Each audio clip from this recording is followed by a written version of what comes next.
Hi friends, welcome है आप सभी का। नमस्कार, जोहार। देखिए, आज हम लोग बात करने वाले हैं। क्या बात करेंगे? भूल गए यार, सॉरी, भूल गए। अच्छा चलिए चलिए। तो हम लोग बात करने वाले हैं माइनर पेपर। ठीक है, minor paper, vocational, fundamental of computer.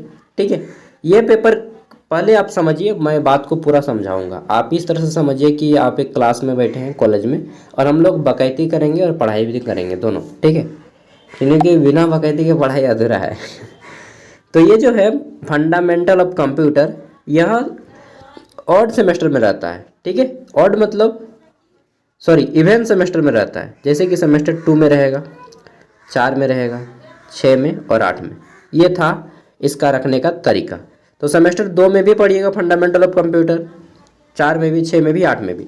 ठीक है, लेकिन क्या है कि ये जो है अलग अलग, इसका फंडामेंटल ऑफ कंप्यूटर में अलग अलग टॉपिक पढ़ना है। जैसे इसमें जो लोग रखे हैं फंडामेंटल ऑफ कंप्यूटर, उनको पढ़ना है आर्टिफिशियल इंटेलिजेंस सेमेस्टर 4 में। क्या पढ़ना है? Artificial intelligence. आर्टिफिशियल मतलब होता है बनावटी, और इंटेलिजेंस मतलब बुद्धिमान या बुद्धिमत्ता, यानी कि बनावटी बुद्धिमत्ता, जिसको हम लोग एक शब्द में बोलेंगे आर्टिफिशियल इंटेलिजेंस का, कृत्रिम बुद्धिमत्ता। क्या बोलेंगे? कृत्रिम बुद्धिमत्ता। कृत्रिम मतलब बनावटी, बुद्धिमत्ता मतलब इंटेलिजेंस। ठीक है, यह पेपर कितने मार्क्स का रहेगा? तो यह पेपर जो है दोस्त आपका 75 मार्क्स का आएगा। ठीक है, इंटरनल 25 मार्क्स का, जिनका एग्जाम हुआ है उनको मालूम होगा, जिनका नहीं हुआ उनको 25 नंबर का इंटरनल एग्जाम होगा कॉलेज में, जहाँ पे खूब चोरी चलता है ना। ड्यूरेशन 3 घंटा का, और जो इंटरनल होता है आपका 25 और 75, पास करने के लिए कितना लाना होगा? 30। पेपर कैसा फॉर्म में आएगा सागर भैया, ये भी बता दीजिए, ऑब्जेक्टिव या सब्जेक्टिव? यह पेपर आपका सब्जेक्टिव फॉर्म में आएगा, यानी कि लिखने के फॉर्म में। हाँ, क्या पेपर इंग्लिश में आएगा? देखिए, पहले मैं आपको और कुछ चीज़ें बता देता हूँ। ये जो पढ़ रहे हैं आप आर्टिफिशियल इंटेलिजेंस, ये एक्चुअल में किनका टॉपिक है? ये टॉपिक है बीएससी कंप्यूटर साइंस का, या बीटेक जो कंप्यूटर साइंस करते हैं उनका टॉपिक है आर्टिफिशियल इंटेलिजेंस। एआई उनको पढ़ना होता है जो कि बीटेक करते हैं कंप्यूटर साइंस में, या फिर जो बीएससी करते हैं कंप्यूटर साइंस में उनको पढ़ना होता है, या फिर जो बीसीए करते हैं बैचलर इन कंप्यूटर एप्लीकेशन, उनको पढ़ना होता है। लेकिन आप लोगों ने चुन लिया है, अब इनको मालूम नहीं कौन जो दिमाग दिया है। तो ये टॉपिक बहुत कठिन टॉपिक है। ठीक है, really it's a very difficult topic for a general person. ठीक है, यह पेपर इंग्लिश में अगर आप पढ़िएगा तो ठीक है, हिंदी में तो बुझाएगा ही नहीं कि क्या पढ़ रहे हैं। तो इंग्लिश का ये टॉपिक है पूरा का पूरा। चलिए देखते हैं इंट्रोडक्शन। तो सबसे पहले इसके 5 यूनिट हैं। एक बार मैं आपको सिलेबस दिखा देता हूँ पहले। ठीक है, तो पहले हम लोग सिलेबस देखते हैं, और यह वीडियो का पार्ट 1 है, इसमें हम लोग ऑब्जेक्टिव कर रहे हैं। पार्ट 2 आएगा जिसमें हम लोग long answer type subjective question करेंगे। ठीक है, और ये पूरा का पूरा आपका डिजिटल गेस्ट पेपर है, डिजिटल फॉर्म में, पीडीएफ को ही डिजिटल गेस्ट पेपर बोलेंगे। छाप देंगे तो गेस्ट पेपर हो गया, ऑनलाइन रहेगा तो पीडीएफ कहलाएगा, चाहे ई बुक भी इसी को बोलते हैं। ठीक है, तो ये है सिलेबस, आपको देख लीजिए पूरा का पूरा। मैंने सिलेबस के आधार पे सारा डेटा रेडी किया है। अब यहाँ पे आपको यूनिट क्या पढ़ना है? तो पहला है इंट्रोडक्शन। ठीक है, ठीक है, इंट्रोडक्शन पढ़ना है। इसमें क्या पढ़ना है? तो इंटेलिजेंट एजेंट, ये सारी चीज़ें हम लोग अभी देखेंगे। दूसरा यूनिट है आपका, ठीक, क्या है? Searching technique. तीसरा यूनिट है आपका नॉलेज रिप्रेजेंटेटर। ठीक है, 1 मिनट, सॉरी, नॉलेज रिप्रेजेंटेशन है। नेक्स्ट है हमारा यहाँ पे यूनिट 4, इसमें आपको लर्निंग है। और यूनिट 5 है आपका एप्लीकेशन। एप्लीकेशन माने ऐप। ठीक है, तो ये 5 यूनिट पढ़ने हैं आपको। अब चलिए हम लोग एक एक करके सभी यूनिट को क्वेश्चन करते हैं। टोटल मैं यहाँ पे 30 क्वेश्चन दे रहा हूँ। ठीक है, छोटे छोटे 1 मार्क्स वाले। ठीक है, या फिर बोले कि 5 मार्क्स वाले भी आएगा, लेकिन हम लोग एकदम इसको हम लोग very short answer type question बोलेंगे। ठीक है, या ऑब्जेक्टिव। तो यहाँ पे हमारा लिखा गया है artificial intelligence objective question answer bilingual, Hindi English दोनों। ठीक है, जब 2 भाषाओं में किसी को बोलते हैं तो उसको हम लोग बोलते हैं बाइलिंगुअल। ठीक है, तो पहला है यहाँ पे इंट्रोडक्शन। इंट्रोडक्शन का हमारा पहला क्वेश्चन क्या है? What is an intelligent agent? बुद्धिमान एजेंट क्या है? अब बोलिएगा एलआईसी वाला एजेंट हो या सहारा वाला जो डूब गया? नहीं रे भाई, वो वाला एजेंट नहीं है। ठीक है, तो बुद्धिमान एजेंट, जो लोग इंग्लिश में पढ़ना चाहते हैं इंग्लिश को भी पढ़े, अगर आप हिंदी मीडियम का स्टूडेंट हैं चाहे इंग्लिश मीडियम के, पढ़े दोनों में। और जिस भाषा में आपको लिखना है उसी भाषा में आप अपना नोट्स रेडी कीजिएगा। ठीक है, तो यहाँ पे है कि बुद्धिमान एजेंट वह तंत्र है जो सेंसर के माध्यम से, सेंसर मतलब आप समझ लीजिए कि इंटरनेट, ठीक है, सेंसर के माध्यम से परिवेश को समझता है और एक्टुएटर, आप बोलिएगा ईठो कौन वर्ड है, एक्टुएटर, इसको इंग्लिश का वर्ड है, एक्टुएटर के माध्यम से उस पर काम करता है। समझ में आया कुछ? नहीं बुझाया? नहीं बुझाएगा, यह पेपर इंग्लिश का है, फिर भी मैंने बताया। ठीक है, an intelligent agent is an entity that perceives its environment through sensor and act upon that environment, ठीक है, using actuators।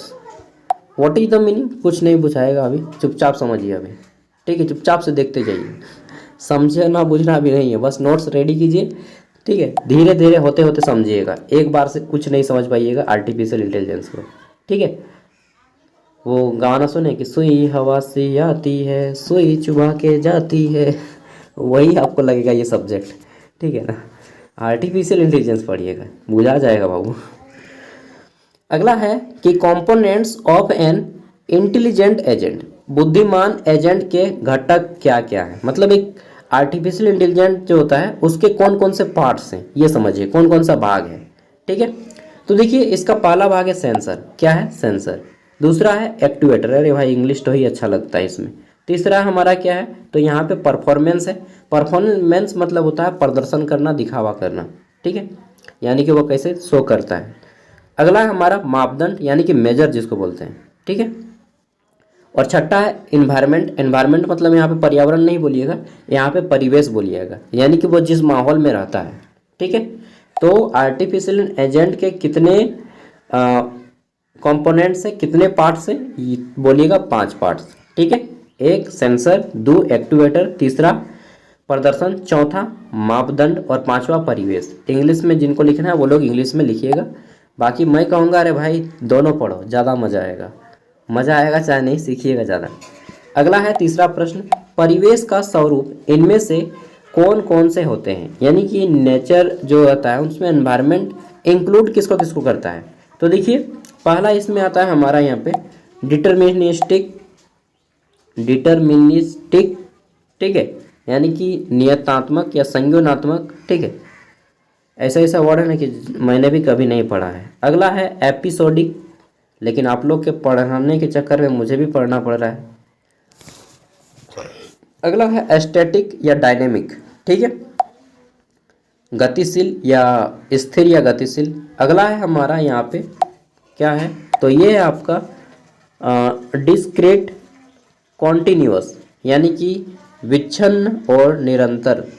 अगला है नॉलेज एंड अननॉलेज, ज्ञात और अज्ञात। आगे देख लेते हैं, हमारा क्वेश्चन नंबर 4 है, इसमें पूछा गया है अज्ञानी खोज को और किस नाम से जाना जाता है। यूनिफॉर्मेड सर्च इज ऑल्सो कॉल्ड। तो यूनिफॉर्मेड जिसका मतलब कोई फॉर्म नहीं होता है, तो उसको हम लोग जो है ब्लाइंड सर्च बोलते हैं। अज्ञानी यानी कि जिसके पास ज्ञान नहीं है, नहीं मतलब जहाँ पे कोई आपका फॉर्म नहीं है एक्चुअल में, उसको हम लोग बोलते हैं ब्लाइंड सर्च, अंधा खोज। ठीक है, पांचवा क्वेश्चन है हमारा यहाँ पे समस्या समाधान एजेंट किस पर आधारित होते हैं। तो प्रॉब्लम सॉल्विंग जो एजेंट होते हैं वह बेस्ड होता है आपका किसमें, तो स्टेट प्लेस रिप्रेजेंटेशन में। ठीक है, यानी कि स्थिर स्थान निरूपण में। छठा क्वेश्चन क्या है यहाँ पे, छठा क्वेश्चन यूनिट 2 शुरू होता है, ठीक है, सर्चिंग टेक्निक से। और इसमें हमारा छठा क्वेश्चन है कि कौन सी खोज सबसे उथले नोड के को पहले यार अजीब है ना, कौन सी खोज सबसे उथले नोड को पहले बढ़ाती है। देखिए पहली बार मैं बता दे रहा हूँ यार, ये टॉपिक जो है ऐसा टॉपिक है कि इंजीनियरिंग टॉपिक है, और आप लोग पढ़ रहे हैं ह्यूमैनिटीज़ के बच्चे, साइंस के बच्चे, कॉमर्स के बच्चे। ठीक है, नहीं समझ में आएगा, फिर भी नोट करिए, क्या कीजिएगा, एग्जाम में तो क्वालिफाई करना पड़ेगा ना बस। ठीक है, और इसका PDF आपको ऐप में मिल जाएगा। इसका एक नेक्स्ट वीडियो आएगा जिसमें हम लोग डिटेल में समझेंगे, इसमें बस ऊपर से जाएगा आपका। कौन सी खोज सबसे उथले नोड को पहले बढ़ाती है। तो राइट आंसर हो जाएगा हमारा क्या, ब्रेड्स फर्स्ट सर्च, BFS। इसको कर दीजिए BSF यार, याद रह जाएगा ना। अगला है हमारा uniform code, uniform cost search selects nodes based on. Uniform cost search node को किसके आधार पर चुना जाता है? तो इसको जो है पथ लागत, यानी कि पथ का जितना भी खर्चा आता है, कॉस्ट, पाथ कॉस्ट, उसके आधार पे इसको चुना जाता है। 8 नंबर है हमारा, इनमें से कौन सी सूचित खोज है? इंग्लिश में पढ़िए तब आपको समझ में आएगा कि which of the following is an inform search. तो इनफॉर्म सर्च कौन सा है? देखिए BSF है या फिर BFS है, या फिर DFS है, या असर्च है। तो राइट आंसर क्या हो जाएगा? देखिए राइट आंसर ए सर्च लिखिएगा, असर्च सबसे ऊपर वाला, ठीक है, C number A search. Next है अगला हमारा प्रश्न, यहाँ पे क्वेश्चन क्या है कि ह्यूरिस्टिक फंक्शन HN का अर्थ क्या है? ह्यूरिस्टिक फंक्शन का अर्थ है नोड N से लक्ष्य तक अनुमति लागत, ठीक है। Estimate cost from node to goal, node से गोल तक जाने का खर्चा। अब बोलिएगा यार पक्का भैया बता रहे हैं, मुझे कुछ समझ में नहीं आ रहा। अरे भाई मुझे समझ नहीं आ रहा तो तुम्हें कहाँ समझ में आएगा, आपको कहाँ से समझ में आएगा। ठीक है, बस पढ़ते चलो, ठीक है। चलिए अगला है स्थानीय खोज एल्गोरिदम का उपयोग मुख्यतः किसके लिए किया जाता है? ठीक है, इंग्लिश में local search algorithm are mainly use for. तो देखिए स्थानीय खोज एल्गोरिथम का जो मतलब लोकल खोज सर्च किया जाता है, वह लोकल सर्च इसको ऑप्टिमाइजेशन प्रॉब्लम्स को फाइंड करने के लिए कि हमारे सर्वर में ऑप्टिमाइजेशन प्रॉब्लम कहाँ कहाँ है, इसको फाइंड करने के लिए लोकल सर्च एल्गोरिथम का प्रयोग करते हैं। 11 नंबर क्वेश्चन है हमारा। क्वेश्चन क्या है कि ऑनलाइन खोज एजेंट उपयोगी हैं, किसमें उपयोगी हैं? तो अननोन एनवायरनमेंट के बारे में, अज्ञात परिवेश जिसके बारे में आप जानते नहीं हैं, ठीक है, वैसा परिवेश के बारे में। क्वेश्चन नंबर 12, यह यूनिट 3 से आता है और यूनिट 3 है आपका नॉलेज रिप्रेजेंटेशन। तो इसमें पहला प्रश्न है question number 12, first order logic is also called, प्रथम श्रेणी तर्क को क्या कहा जाता है? तो फर्स्ट ऑर्डर लॉजिक को क्या कहा जाता है? इसको बोलते हैं विधेय तर्क, ठीक है, प्रेडिकेट लॉजिक, ठीक है। नेक्स्ट है हमारा यहाँ पे सिंटैक्स से क्वेश्चन है, सिंटैक्स ऑफ FOL, ठीक है, डिफाइंस। तो प्रथम श्रेणी तर्क की वाक्य रचना क्या परिभाषित करती है? तो प्रथम श्रेणी तर्क की वाक्य रचना जो है मान्य वाक्यों की संरचना और नियम परिभाषित करती है। क्वेश्चन नंबर 14 है हमारा, ठीक है, कि सीमेंटिक ऑफ FOL डिफाइंस। तो सीमेंटिक प्रथम श्रेणी तर्क का अर्थ विज्ञान क्या परिभाषित करता है? यह परिभाषित करता है द मीनिंग ऑफ एक्सप्रेशन, यानी कि अभिव्यक्ति का अर्थ।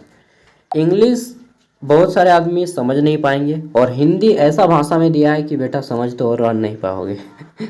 ठीक है, हिंदी तो देख रहे हैं इसका, बाप रे, अभिव्यक्ति, इतना शुद्ध हिंदी बोलिएगा तो कैसे होगा महाराज जी।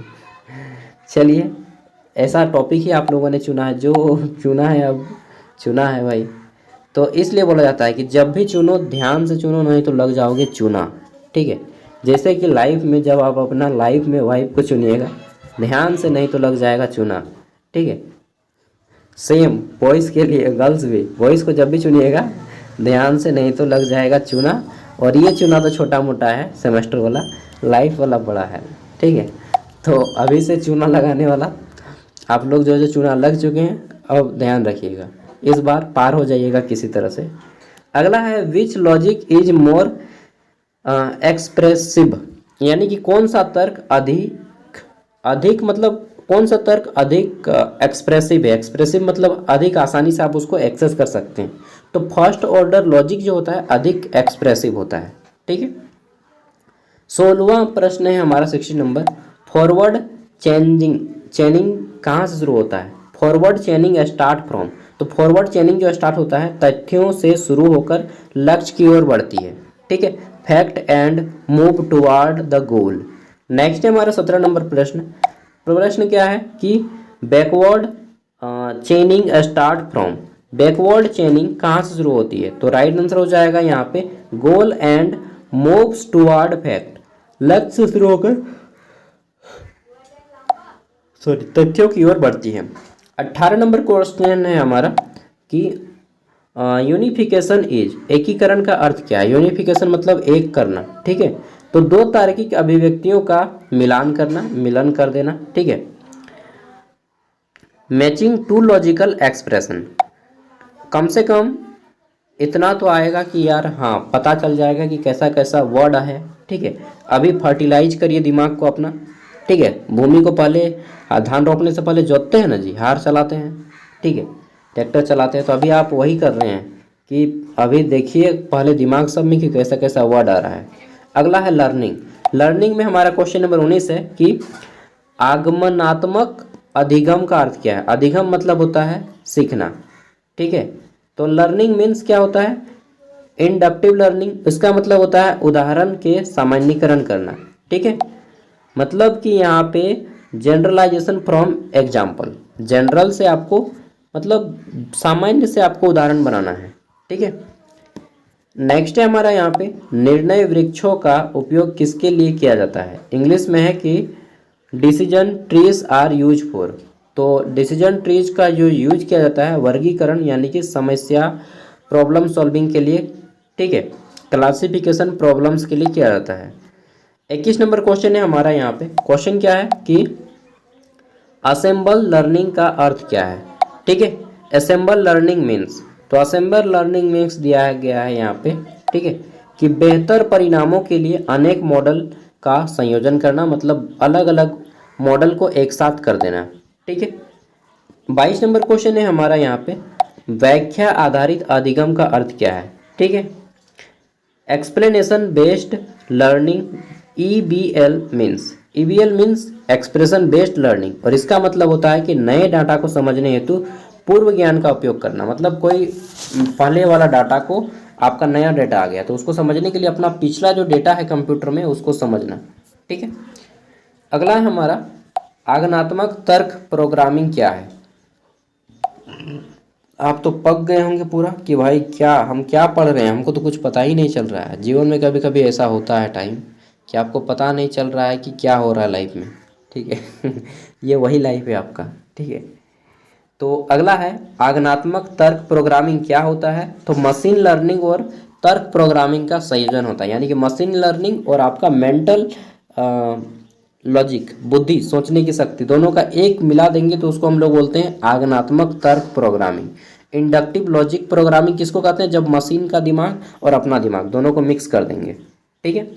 पांचवा आता है हमारा एप्लीकेशन। एप्लीकेशन माने NLP, ठीक है। इसमें आता है हमारा यहाँ पे कम्युनिकेशन एज एक्शन मीन्स, क्रिया के रूप में संचारण का अर्थ क्या है? तो क्रिया के रूप में संचारण का अर्थ क्या है? भाषा का उपयोग कार्य करने हेतु किया जाता है। नेक्स्ट है हमारा यहाँ पे क्वेश्चन नंबर 25। इसमें पूछा गया है औपचारिक व्याकरण परिभाषित करें, ठीक है, फॉर्मल ग्रामर डिफाइन।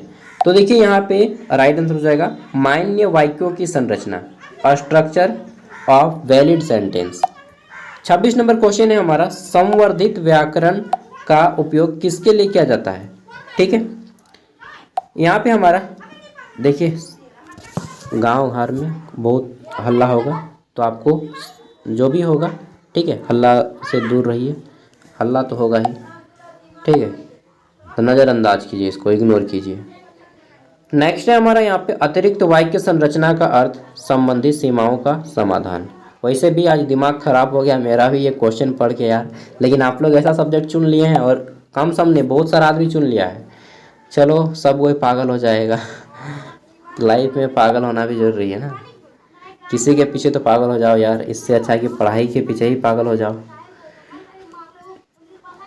प्राकृतिक भाषा प्रसंस्करण में अस्पष्टता का अर्थ क्या है? एक वाक्य जिसके अनेक अर्थ हो सकते हैं, ठीक है, सिंगल सेंटेंस, उसके अलग अलग मतलब अलग अलग अर्थ हो सकता है, ठीक है। One sentence with multiple meaning, जैसे बोल देते हैं हम, ठीक है। अब हम बोल दिए यहाँ पे क्या, एक एग्जांपल ले लेते हैं, ठीक है। जैसे हम बोल दें यहाँ पे कि क्या बोलेंगे, कोई वर्ड ले लीजिए, आंख मारना, तो इशारा करना हो गया, ठीक है। दूसरा अर्थ क्या हो जाता है कि लड़की पटाना, मतलब होता है ना भाई ठीक है। तो यहाँ पे मल्टीपल जिससे सेंटेंस आता है उसको हम लोग बोलते हैं एनपीएल, ठीक है। NPL, assembly in NPL means, ठीक है, प्राकृतिक भाषा प्रसंस्करण। एनपीए का फुल फॉर्म होता है नेचुरल लैंग्वेज, ठीक है। इसको क्या बोलते हैं यार इंग्लिश में प्रसंस्करण को, चलिए जो भी है, नेचुरल लैंग्वेज, इस तरह से कुछ आता है। 28 नंबर है हमारा, अस्पष्टता निवारण का अर्थ क्या है। अस्पष्टता निवारण का अर्थ क्या है, सही अर्थ का चयन करना, ठीक है। 29 नंबर क्वेश्चन है, भाषण समझ का अर्थ है एकल वाक्यों से परे संदर्भ को समझना।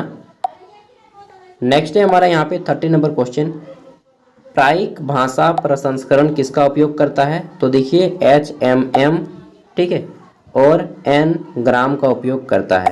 क्वेश्चन हमारे यहाँ पे कंप्लीट होते हैं। नेक्स्ट वीडियो आएगा लॉन्ग आंसर टाइप, जहाँ पे आप हम लोग समझेंगे। इस वीडियो में हम लोग केवल मतलब देख रहे हैं, जैसे कि होता है ना कि भैंस जैसा भाल रहे हैं केवल, हाँ हाँ, ठीक है। चलिए देखते हैं किसको किसको मालूम है AI जो होता है आर्टिफिशियल इंटेलिजेंस, ठीक है, इसके फादर कौन है, who is the father of artificial intelligence, ठीक है।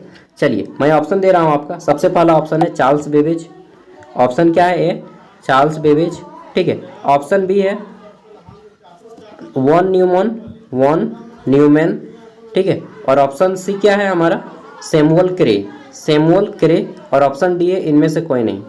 देखते हैं किसको मालूम है, हमको लगता है किसी को मालूम नहीं होगा। आर्टिफिशियल इंटेलिजेंस के फादर कौन है, कृत्रिम बुद्धिमत्ता के पिता कौन है। नेक्स्ट वीडियो में हम लोग सभी चीज़ें डिस्कस कर लेंगे long answer type. Okay bye.